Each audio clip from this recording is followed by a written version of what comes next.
এবার ঈদে মুক্তিপ্রাপ্ত বাংলাদেশের সিনেমা জঙ্গলি দর্শকদের মাঝে ব্যাপক প্রশংসা কুড়িয়েছে। সিনেমাটিতে সিয়াম আহমেদের অভিনয় ও লুকের কারণে তাকে দক্ষিণ ভারতীয় অভিনেতাদের সঙ্গে তুলনা করা হচ্ছে। তবে সিনেমাটি শুধু দেশের মধ্যে নয়, আন্তর্জাতিক ক্ষেত্রেও প্রশংসিত হচ্ছে। বিশেষ করে দক্ষিণ ভারতীয় ইন্ডাস্ট্রির সঙ্গে একটি গুরুত্বপূর্ণ ঘটনা ঘটতে চলেছে, যা বাংলাদেশের সিনেমা জগতের জন্য বিশেষভাবে উল্লেখযোগ্য।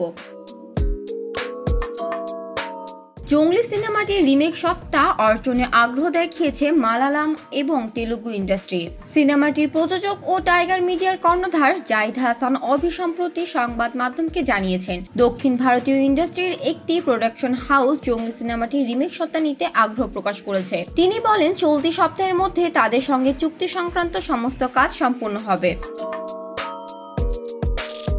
জাহিদ হাসান আরো জানান, এটা আমাদের জন্য অত্যন্ত আনন্দের খবর। সিনেমাটি সম্পাদনা বাংলাদেশেই করা হয়েছে, তবে কালার গ্রেডিং ভারত থেকে করা হয়েছে। পোস্ট প্রোডাকশনের সময় মালায়ালাম এবং তেলুগু ইন্ডাস্ট্রির প্রোডাকশন হাউসের কর্তৃপক্ষ সিনেমাটির রাফ কাট দেখেছে এবং তারাই আমাদের জানায় তারা জঙ্গলির রিমেক সত্তা নিতে আগ্রহী। এটা সত্যি এক মাইল ফলক, কারণ এর আগে বাংলাদেশের কোন সিনেমার রিমেক সত্তা দক্ষিণ ভারতীয় ইন্ডাস্ট্রির পক্ষ থেকে নেওয়া হয়নি। সাধারণত বাংলাদেশের সিনেমাগুলোর ডাবিং ভার্সন বিভিন্ন দেশে যেত, তবে এবার এটি রিমেক রাইটস কিনতে আগ্রহ দেখানো হয়েছে। এটি বাংলাদেশের সিনেমা শিল্পের জন্য এক নতুন দিগন্ত উন্মোচন করেছে।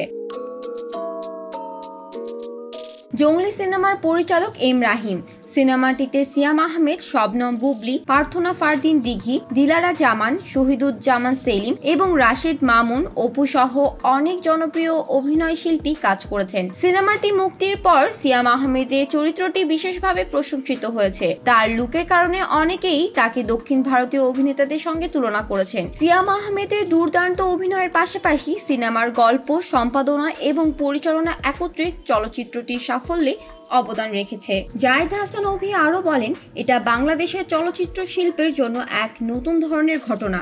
আমাদের সিনেমা যদি আন্তর্জাতিক পর্যায়ে প্রশংসিত হয় এবং রিমেক সত্ত্বের জন্য দক্ষিণ ভারতীয় প্রোডাকশন হাউস আগ্রহ প্রকাশ করে, তবে তা আমাদের জন্য এক বিশাল সাফল্য।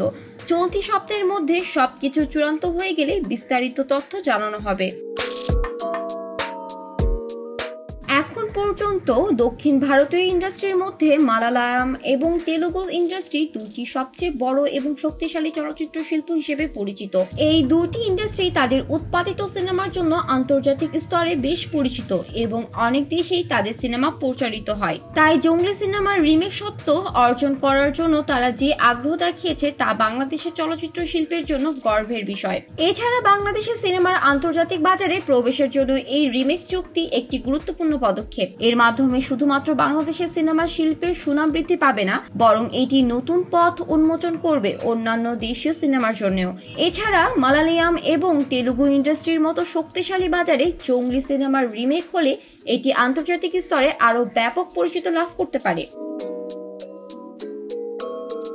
সিয়াম আহমেদের চরিত্রের লুক এবং সিনেমার গুণগত মান যদি এইভাবে আন্তর্জাতিক বাজারে প্রশংসিত হয়, তাহলে এটি বাংলাদেশের চলচ্চিত্র শিল্পের জন্য সত্যি একটি বড় অর্জন হয়ে থাকবে। সিনেমার রিমেক সত্ত্বেও মালায়ালাম এবং তেলুগু ইন্ডাস্ট্রির প্রোডাকশন হাউসের হাতে যেতে চলেছে, যা এই সিনেমার পরবর্তী যাত্রা আরো আকর্ষণীয় করবে।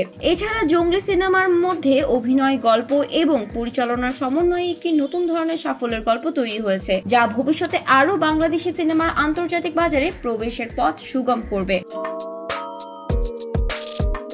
জান্নাতুল ফেরদৌস, শোবিজ 24, ঢাকা।